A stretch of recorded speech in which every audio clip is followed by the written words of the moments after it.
And therefore, it comes down to this. Edgar Mitchell has been told it's true and you haven't. So, but you understand, and he mentioned this morning, and I give him great credit for this. The individual who has reportedly told him, and they may have a special personal relationship, has publicly denied even the discussion. in the 13 Bring years... up 26 while we're at this. Let's bring up 26.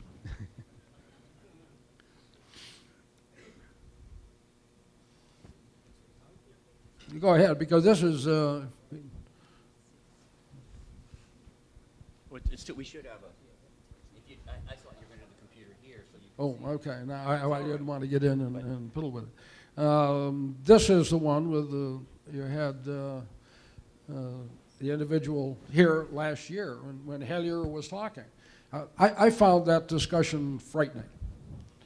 The issue that was frightening about it was his lack of... Now, was he the Minister of Defense? Yeah, he was a placeholder for a few months in Canada. His knowledge, which he said, of the entire thing is Corso's book and was it Peter Jennings' special. Right. That was his knowledge, entire knowledge. There's people in here who know a hell of a lot more about it than he did. He made some outstanding claims, one of which we heard reiterated even higher. $1 trillion is missing, in the black budget. And you go back and you look and you say, do you know what $1 trillion means, particularly in... We're talking about the entire U.S. budget, not this year, but at that time, the entire U.S. budget is missing. Well, we know that's not true. I mean, we know where the DOD is and all of this. What is frightening to me about it is that you have a senior official from another country who was involved in making policy regarding the U.S., who has so little concept of how the U.S. works.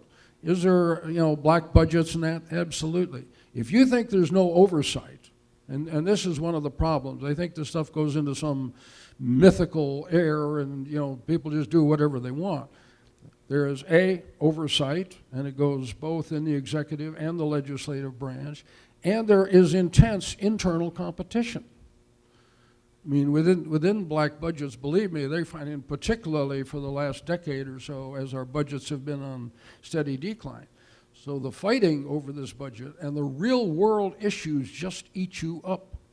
I mean, that's why when you talked about, is there some black organization that did it? Sorry, but one of the things that's happened, particularly out of Iraq and Afghanistan, is we have used and abused the military. We've called up every reserve force that we have, many of them multiple times and that. There ain't nobody left to do all of these mythical things that you want to allude to. Your points about Hellier are valid. Paul's knowledge of the subject is limited. And when he got galvanized to get involved and did so, I think he made some statements which are not supportable, but the essence of what he was saying, I think, was purely valid. But I think he made some statements. I actually mentioned a couple of things to him where he got it wrong. So in a sense, I guess we could accuse him of being a bit overzealous. But he was under a lot of pressure to come out and address the issue. And when you come forward like that, people come at you and they just assume you're an expert. And so it would have been better if Paul had been a little more thoughtful. He's also 82 years old, but he's still very sharp. But I'm going to get to my point. So let's agree. Paul went a little overboard. But that's not why I brought up Paul Hellier. Whatever lack of information he has about the overall UFO issue that would lead to the odd misstatement, the man is extremely sharp and more than capable of knowing whether an Air Force general is confirming to him that there's an ET presence or not. And so if I call up an Air Force general and he says, yes, Paul, that's true and a lot more, that's pretty straightforward. And so either that happened or it didn't. Now let me get back. The difference is, and I had him, but the picture on there was a later conference in which he and I went head to head. And I met him privately, and I said, who's your source? He said, well, you didn't name your source. And I said, yes, I did. He says, well, Oklahoma, Well, how did you get to be a colonel if you question a minister? Didn't he By tell you that he questioning, had that's agreed all. not to give that name out, that the fellow told him that and didn't want the name given out? Like I say, when they're ready to come up, we'll go nose to nose, but like I say, come and lay the cards on the table. Because I told them who I have contacted, and yes, like I said, it was across the board. All services in the group that I had put together had representatives of all of the services, and we had been at the 3- and 4-star level and in the appropriate agencies within those services. All right, now we're getting to an area that's a bit sensitive for me. We agreed that we would not get emotional. I never get emotional. Not since last night. But this gets us into an area that is deeply troubling for me. And I'm thinking, because I want to do this right. All right. I'm going to discuss a dichotomy for a moment.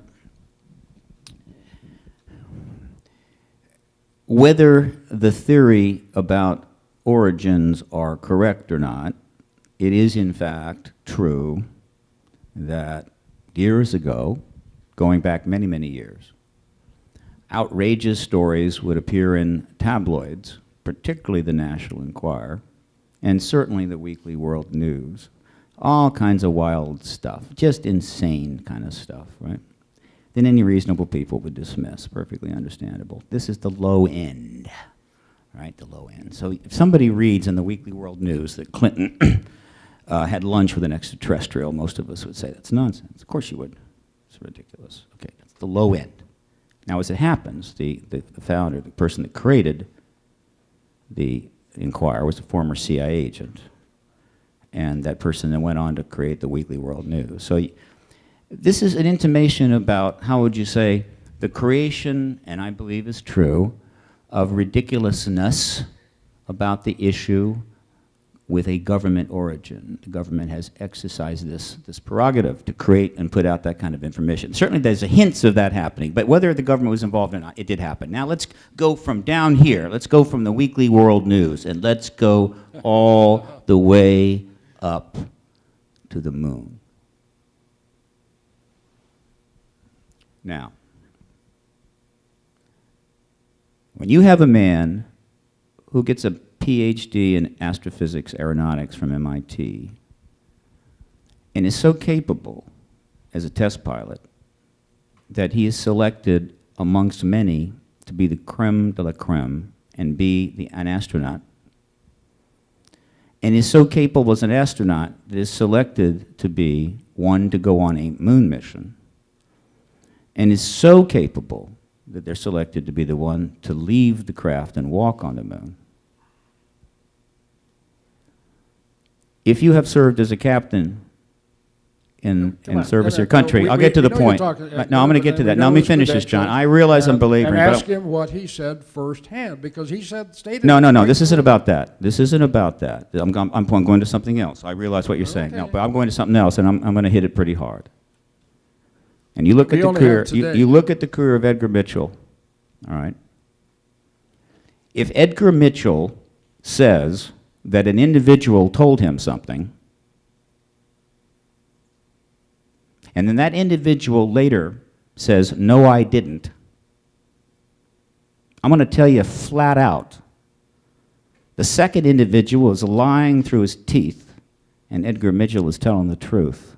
I'll put my money on that, and I will collect that bet. And the point I'm trying to make is this issue has put lots of people, including yourself, John, constantly in a position where we have to call the highest level people that have served this country liars in order to keep this truth embargo going, and that burns my butt. Yeah. Let me address that, because it's almost as if the person he talked to, he is talking about a person who was the director of the Defense Intelligence Agency, one of the three or four major intelligence, part of the 12 in the community.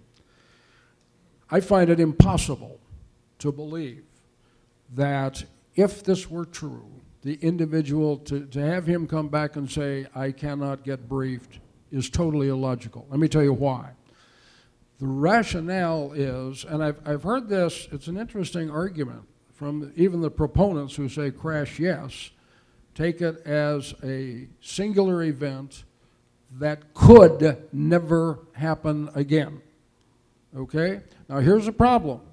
When you read the literature and you hear about crashes and this incident and that incident, you hear about these quick response teams and whatnot. One of the things we look for is where's the network? If the information comes in, how does it get to, the agency that does it? As I said, the director that I talked to at a later time of the same agency said, we have no collection requirement, which was told to me by every other intelligence agency. If a crash occurs, if a major incident occurs, in order to get it into the system, you've got to have somebody who's looking for it. These are the people who control all of the intelligence that comes in from what we call our national assets. And they say, we can't get briefed.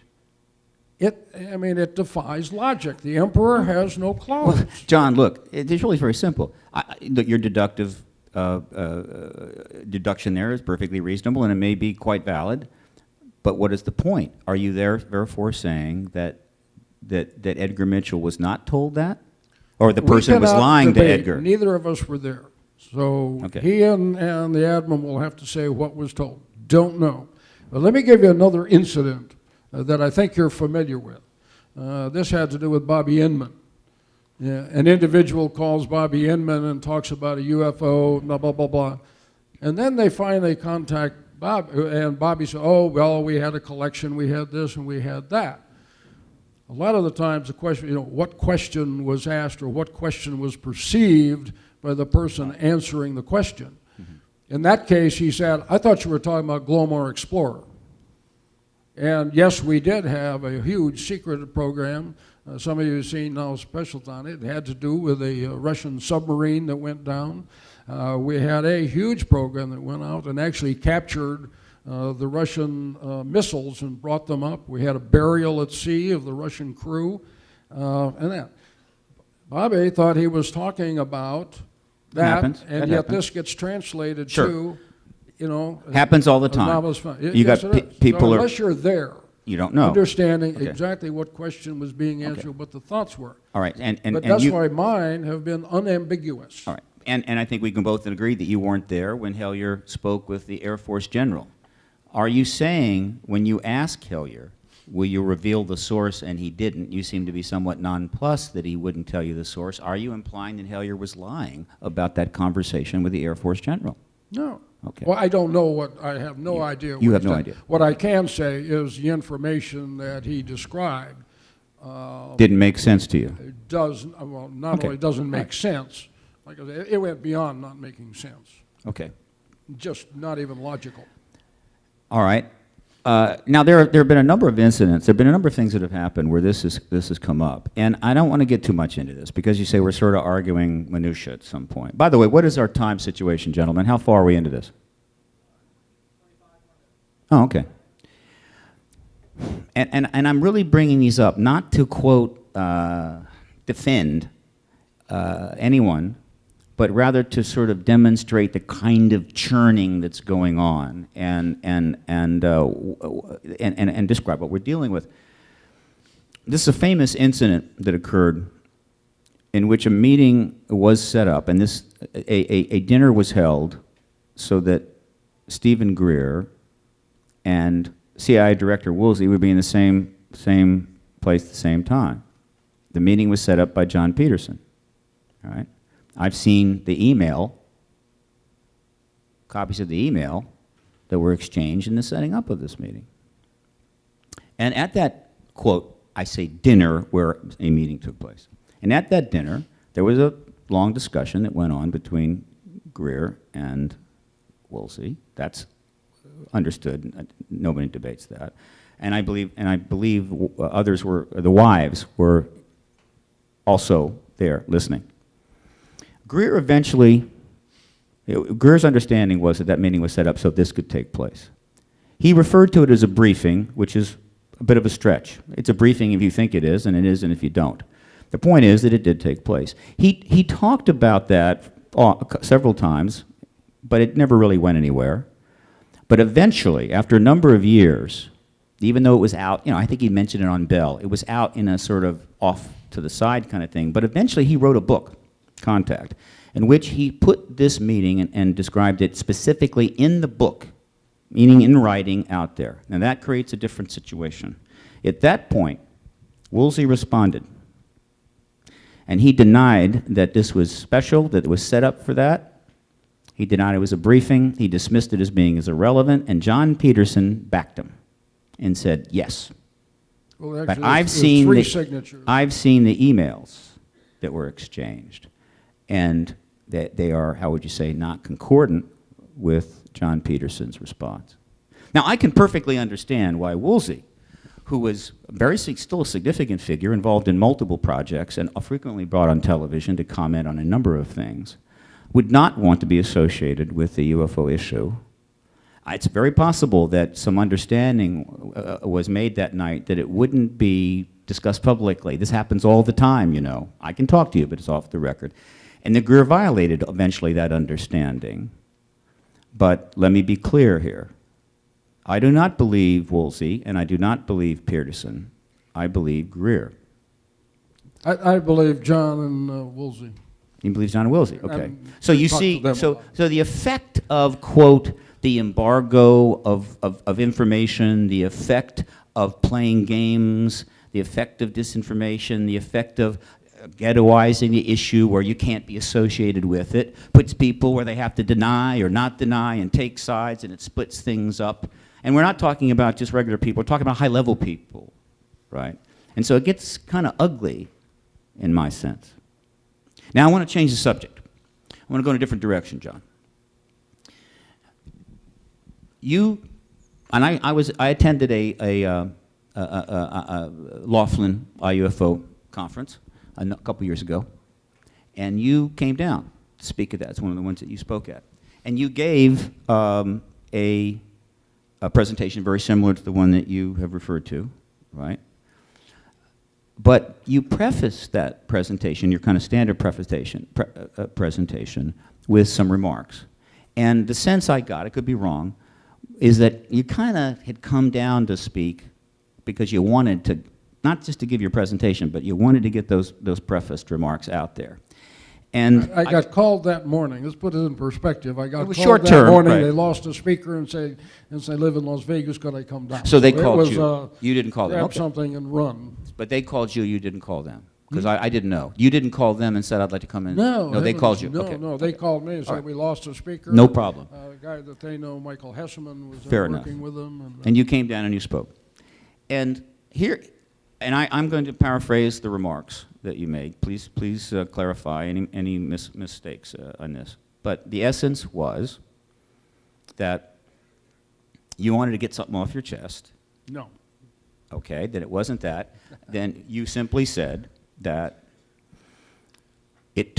I need to tell you, I want to tell you that an effort had been underway, primarily coming out of the National Institute of Discovery Sciences, out of NIDS, that you were directly involved in and or led or initiated, whatever, to try to get something going in Congress, right? And that discussions had been held, private discussions obviously, that might lead to a hearing or two. I don't know if it was secret hearing, maybe behind the scenes hearing, but something. No, you've got apples and oranges. I did mention that last year here. That was not, I don't know if it was even underway, but I definitely would not have mentioned it at that time. Now, John, I got to tell you, we were gearing I was there. I was there, and I remember it vividly. I even took notes. This was approximately 3 years ago, and it was at Laughlin. Absolutely positive it happened because I've actually thought about it extensively. I thought we were talking about time longer. But in any event, the point you were making is that this attempt was underway to, quote, engage Congress, all secret, and that it blew up. And the reason that it blew up was that Greer absolutely came forward with his efforts, with the Disclosure Project to have the big press conference at the National Press Club and just put it out there, and that it spooked the guys in Congress, who then said, we got to drop it, and you were pretty emotional about it. You're basically saying he just screwed the whole darn thing up. No, Is that describe it? They did screw it up, yes. Okay. Here's my problem. I was in Washington back in 1972, and this was the election of '72, and I remember it well. It's the election of second term run of Dick Nixon, and I remember how he made as a key aspect of his campaign, and this was a tough campaign. This was it wasn't a tough campaign. This was a tough time. But one of the things that Nixon made part of his campaign was his secret plan to end the war. I've got a secret plan to end the war, so re-elect me. Well, it turns out that his secret plan was to stay in Vietnam until the Viet Cong invaded Saigon and then run for the helicopters. And that whole period, leading up to that moment, was a classic historical fiasco, which had done enormous damage to America. I believe, now tell me if I'm wrong, but essentially what you were saying was the guys at NIDS had a secret plan to end the secrecy, and that the efforts by Greer to do things out in the open screwed up the secret plan. Isn't that it? It was not NIDS. The individuals had come to us. We were working it. I wrote the charter. I wrote the background documents. I had asked the individual who came in initially, and I said, can you take a 20-point hit in the polls? And his answer was yes. Okay. And it happened to be somebody who is in a district that's very heavy one way or another, and he had a substantial margin, and he could risk 20 points. This is not a voting issue. This is, again, we mentioned earlier, this is a strong negative issue. Can we bring up 28 while we're talking about it, though? Because it hits your election. Slide 28. See, he has his PowerPoint, but I have you. So it's an even fight. What's 28? Let me check 28 out here. 28 is the president, what I call the presidential paradox. That was one of two phenomenally close elections. Well, why that slide's coming up? Is it up? Can't find it? His machine line. Let me then this. Well, the point is we've had two phenomenally close elections, and as you know, I put out an email before the last election that said, if this ARV is real, in other words, if we've done the re-engineered vehicle and all that, it will be announced before the election. Because I firmly believe that when you're competing for the office, it's the most powerful position in the world. They would sell their mother in order to win an election, and yet this secret is so special that they won't use it. And you don't have to change. I mean, the example here that's on the slide, you see these elections, both of them, that and the one with Greer and right. But let's collaborate. It would have been used to throw an election, and it would have been used in the last one if it were real. And you don't have to, I mean, we're not talking flipping 50% of the people. I mean, if you just move 3, 4, 5%, it's going to be enough to throw it. So wait a minute, you're saying... It would have been exposed. Are you saying that, like, if one of the parties could slam the other party with the UFO issue... It's called the October surprise. They'd nail them cold. This is a quintessential October surprise. So in other words, the nature of this subject is so hot, so radioactive, that if you could slam the other party over that issue and win votes and win the election, they wouldn't hesitate to do it. Remember, we scare people all the time. You don't change horses when you have a war on or things like that. Well, so if we can scare people and say, "Oops, ET is out there. My God, we got to do it." The people. But we're the ones who understand this. Would have been used. I kind of agree with you on that, but that raises an interesting question. I got to ask you. I know, as I recall, the former chief of staff of Bill Clinton, former key advisor to Bill Clinton, in 2002, 2003, in the first term of the Republicans after beating the Democrats, came to the National Press Club, where we're going to be on Monday, and called for the release of all UFO documents to the American people because it was the right thing to do and it was the law. Now, wait, let me finish. And he did it again in 2003. Everyone knew he was a major player, of course, in the Democratic Party and close to the Clintons, and he established right around that time the left of center, progressive Center for American Progress. And of course, he went on to be the head of the transition team for the Obama administration. He's outed on the issue since 2002. He's all over YouTube and the internet. And yet the Republican Party has never made any attempt whatsoever to use that against the Democrats, slam the Democrats, and use the UFO issue. Podesta was a non-player. How about Bill Richardson? He ran for president. He writes in the Roswell Dig Diaries, the Roswell explanation didn't hold up, and they never attacked him on that issue. He got eliminated in the primaries. Podesta was not a key player. You did not hear him in any context in the preparation for the election. Hillary Clinton is connected to the Rockefeller Initiative through documents we have in our hands and are posted. It's all over the net. There's a website called hillaryclinton.ufo. She was the #1 contender. The Republicans never raised the UFO issue. In fact, everyone, I think, it's a non-issue. It's not a voting issue. But you just said earlier that if you could go after the other party, now, and if Hillary Clinton stood up and said, "I'm running on the UFO ticket," or even that that's a piece of it, believe me, it would have been used. If Obama had said, "I am running on the thing, I'm going to disclose this," it would have been used. And it would have been used very negatively. I don't recall Obama. It's not a voting issue. I don't recall Obama saying, "Oh, I'm running on the Reverend Wright platform here, and that's what it's all about." Reverend Wright just happened to say something, and they beat him over the head with it for about a month. Huge difference. Huge difference, because here is somebody who had supposedly direct influence on his upbringing and beliefs and all of that. Beliefs? Strongly so negative. beliefs are significant here. Again, but this is for the voting public. Remember, one of my key points last year is the public is interested. You know, but public interest and what's voting issue, what's key, and the extent of interest is very, very different. It's a ho-hum issue for the voting public. Wouldn't you agree that if, when you talk about an issue, let's talk about war. So if you have a war going on, obviously it's not unusual that the public have a pretty strong opinion about that. It's a voting issue, isn't it? So I'm voting for so-and-so because I think the Iraq War was a good idea, or I'm voting for so-and-so because I think the Iraq War is a bad idea. So naturally, yeah, that's a voting issue. You know, to the extent that the UFO question is not a voting issue, I think is a result of the fact that the United States government has denied that there's any UFO ETs behind it for 60 years. And that's roughly the equivalent of the United States government saying, you know, there's no war in Iraq, what's your problem? I oppose the war in Iraq. The government says there's no war going on there. Yeah, but I know my neighbor's kid went over there. You got a photo of him over there? Well, it's a fake.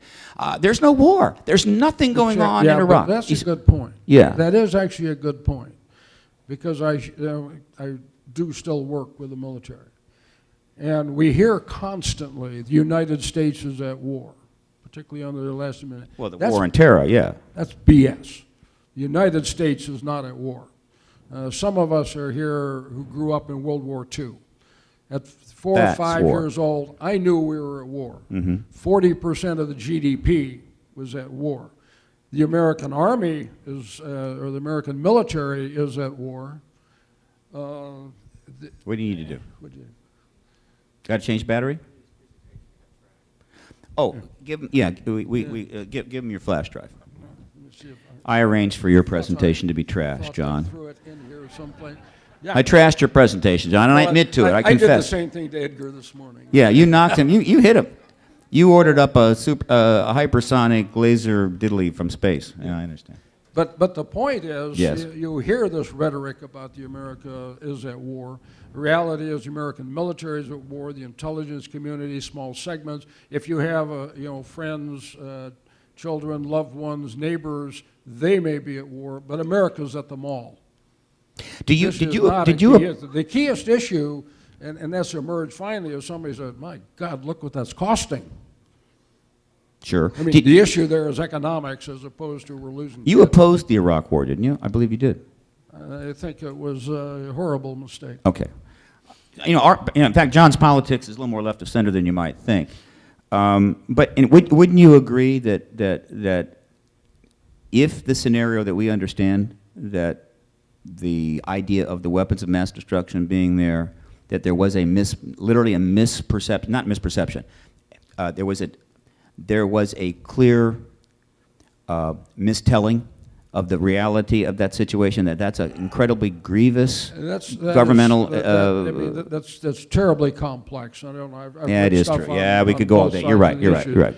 I mean, the most generous issue says misread the intelligence. Right. That's the most generous. But given, the thousands of guys that have died, and men and women that have died, and the cost of all this, that the misrepresentation of fact, when you're talking about the big stuff, it's just about the worst thing a government can do. Let's differentiate between misrepresentation and misinterpretation. I understand. A misinterpretation, a mistake, fine, they happen.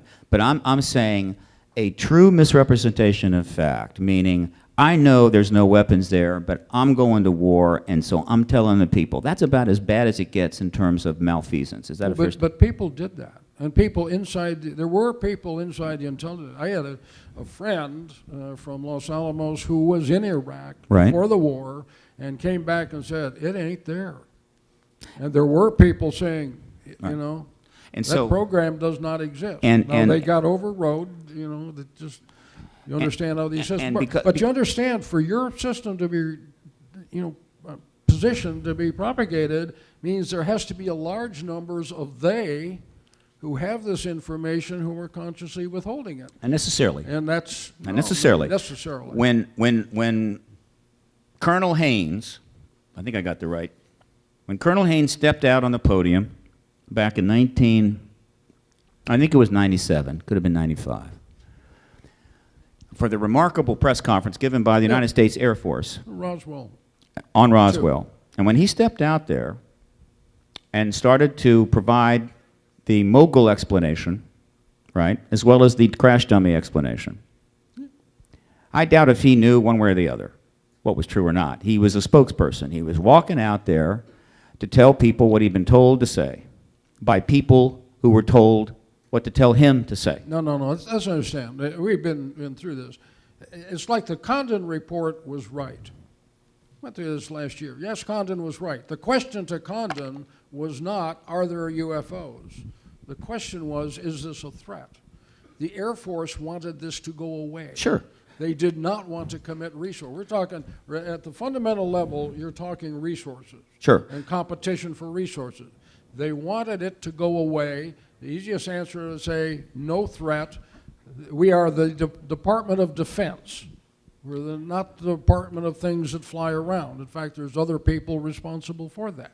But I'm making a different point. They have actually ignored. I'll take it a step farther, though. Where it gets worse, in my view, is that we have had repeated very strong cases. You heard Milton Torres yesterday talk about that. And that's one case among many. You know about Bentwaters and what happened in the Northern Tier sighting, that, where we have had interactions with our defense system, some of them in the strategic triad, and the bottom line is, And I've talked to the people who were involved, and they study it, and they say, what the hell, we can't figure it out. We'll wait until it happens again. And usually the things that happen again are something different. But it's, bottom line is the golden rule. I'm still making a more complex point, namely that the government is large, and that you can have pockets of individuals that have extremely tight information about something and know exactly what's going on, and then they tell somebody else a misrepresentation of that, and that creates a slight skewing of that, and then somebody else comes out and gives a press conference and total information that's totally bogus. This idea that the government is large and therefore there must be a whole lot of people that really know what this core knows, and therefore it must come out. I disagree. I think that the information is confined within a couple of tight groups, and everybody else is in outer circles and know less and less, and the misinformation mixes it all up, And the net result is there's no unified knowledge base and there's no unified exposition, which of course is confusing and wasteful and nonsensical. And I believe that became a model for how government should operate, which is nobody knows what the hell's going on, the people aren't told what's going on, and you got guys like Colonel Haynes, who was a fine officer serving his country, walking out on the stage, uttering absolute lies and nonsense, because he didn't know better, making a fool and a liar out of him. And I just don't like the way things are going. We're making liars or calling liars of our Air Force people and our astronauts and our high-end people. You don't know, or you should know. All of this stems back to the fact that, and I think we can agree on this, that for some reason, which is still inexplicable to me, I know why they might have covered up the ET presence in '47, given what they were facing. But for some other inexplicable reason, they have created this 62-year-old labyrinthine phantasmorgia of misunderstanding that is bizarre and ridiculous. Don't you agree with that? The problem that I have with this is that they tend to, I use the word ergofusion, haven't got time to go into all that. Ergofusion? Yeah, it's a word I got published in Neolinguistics. Sounds like an exercise device. You get it 2 o'clock in the morning. What it means is the misidentification of causal relationships. Okay. And the point here is, and I think what you're making up, there is a difference, in my view, between incompetence, lack of knowledge, and cover-up. An awful lot of this. I mean, it's interesting because in this area alone, we believe that the government is omniscient. Mm-hmm. And yet in our daily lives and everything else that goes on, you see them screwing up everything else. How is it that they get so good in this one little tiny area and screw up everything else? I think the government gets a lot of things right. I think they're capable of putting intellectual and financial resources together and accomplishing amazing things, and we know that they have. But let's look at the model. I think we're down to our last couple of minutes, too. If you have a core group of individuals that have the basic information about something, and you withhold that from everyone else, as you move away from that core, the quality of understanding diminishes. So essentially, the truth embargo affects everybody. Everybody in government is a victim of it. They don't know what's going on. They have partial information. The misinformation, if it occurs, it also impacts the people in government. So yeah, as you get above the other layers over this core group of knowledge, this core portion of knowledge, yeah, it gets to be a mess. And so when you look at the government as a whole, you see a mess. And so one can conclude, well, if it's a mess like that, there can't be any fundamental truth there. But in fact, they have created the mess deliberately because that makes it, you can't penetrate it. You can't get down to the fundamentals. But they're using the entire government, in a sense, to create this kind of chaff so that we can't get the proper radar return. That's a misuse of government and resources in an extraordinary way, isn't it? Like I say, I just don't think that you're going to find an ET problem. There is something I would like to throw up. Sure. That I'm going to raise a flag that's very, very different. Can I have 7, please? Bring up 7. I have been concerned. I know that there's a thing underway, and we heard today, we want POTUS to agree that Obama is going to wave a magic wand and all this information is going to come flowing out and all of that. Have we got it or not? I can talk it through it, but the slides would be better. Not yet. 7. It's the one with Roosevelt and Obama. Yeah, what I did there is I took, I think there's a misperception on how the system works. And last time I talked about macro systems and the government and all of that. Before World War II, in the early part, when we wanted to develop a nuclear weapon. Now, everybody knows that there was a letter that was sent by Einstein to Roosevelt, and that promulgated the Manhattan Project. Partially true. The point here is there was another step. You had years and years of science, Einstein and a lot of other scientists sending a letter to the President of the United States saying we ought to do this. Did he say yes? Not at all. What he said is, let's form a committee and review the technology, and from that, will decide whether or not to go forward. And then, as we know, they did go forward, and the Manhattan Project came about. Now we've got this project, and we say that what you want to do is, you know, I don't know who your Einstein is. I guess it's Greer or Novell are going to pop up and go tell the president who is going to what he's going to do. You know, it's even, I think, the misperception of what happened with Rockefeller. You know, here's high-level people. What you say to them is, that's interesting, get back to me, I'll study it. So what they're going to do is they're going to study it. Who's going to study it? You know, I think that's really a key issue. Can we slip quickly to 40? Study was done. This is one of the major problems of how scientists and the world view are on such different tracks in this area.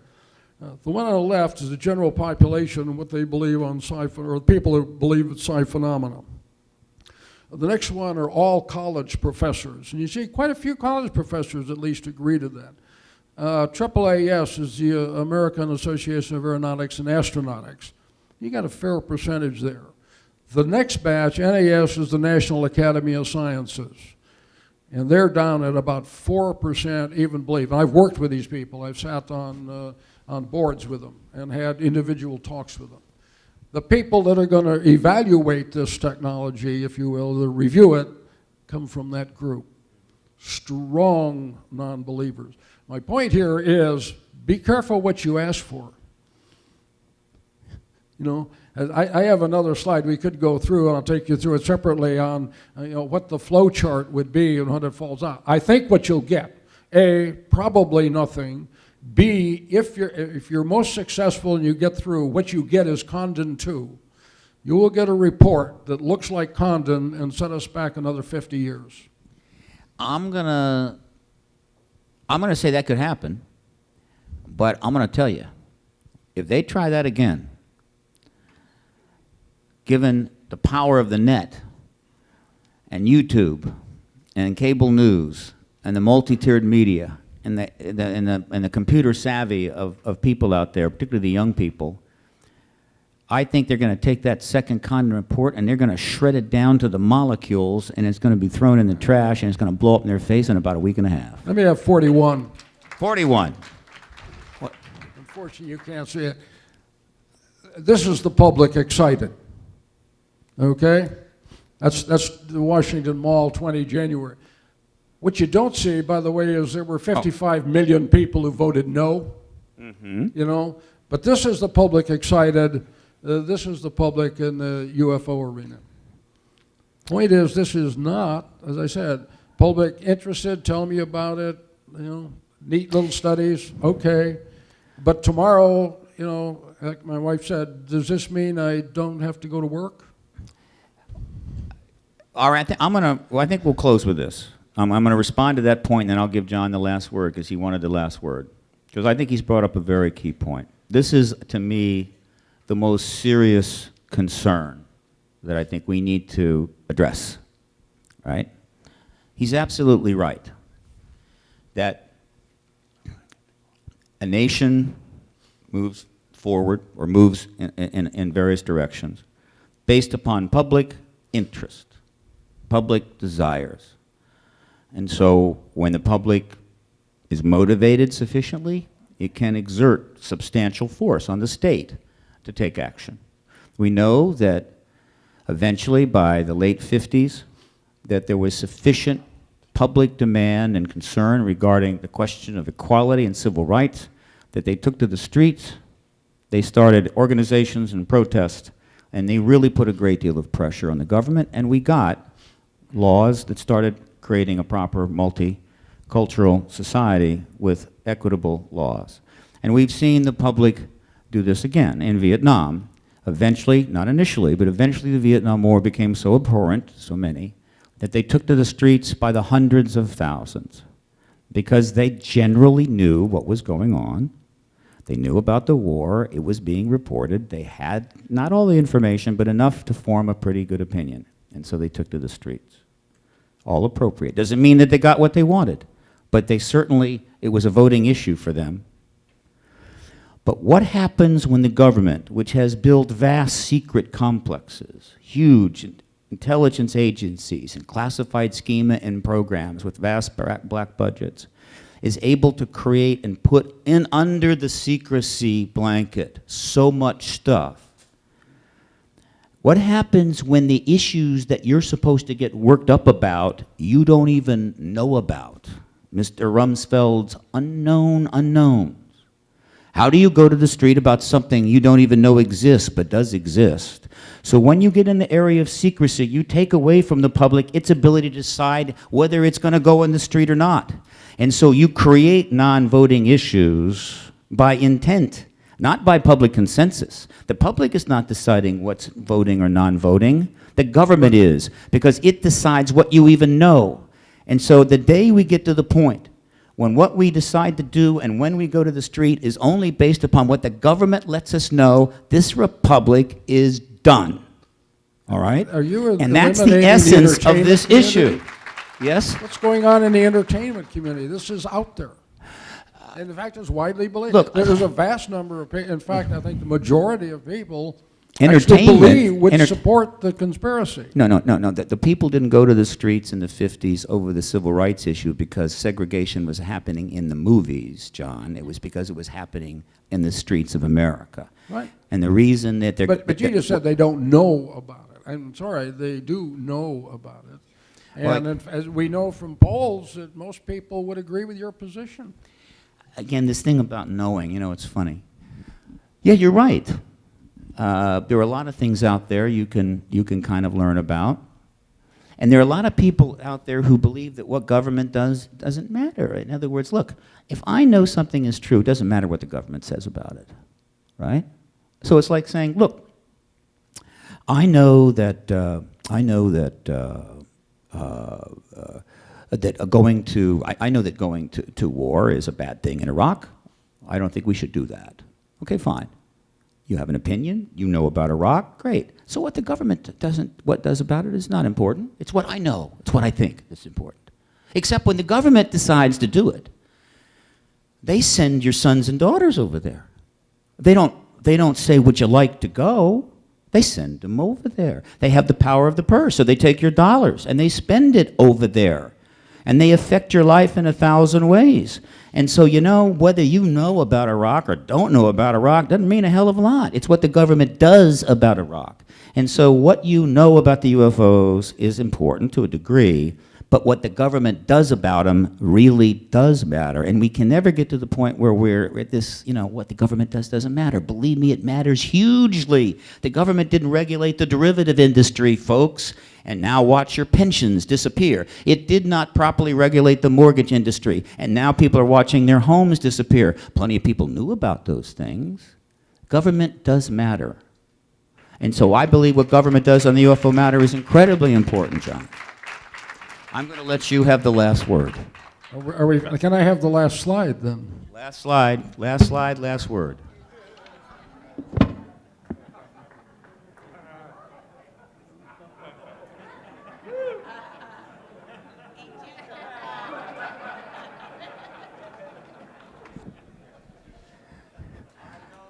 What's going on here? What? I'm sorry. What are y'all doing here? It's great that you came. I'm glad you're here. But what's going on? Jim? Ah, okay, good. Well, whatever happened, it was great. I'm glad you came, and maybe whatever happened might happen again sometime. Because this is the first shot, and you know, obviously got a little slow at times and what have you. But I think you can see how interesting this could get, because we haven't even scratched the surface, I think. So maybe John and I will do this again. Thanks for coming.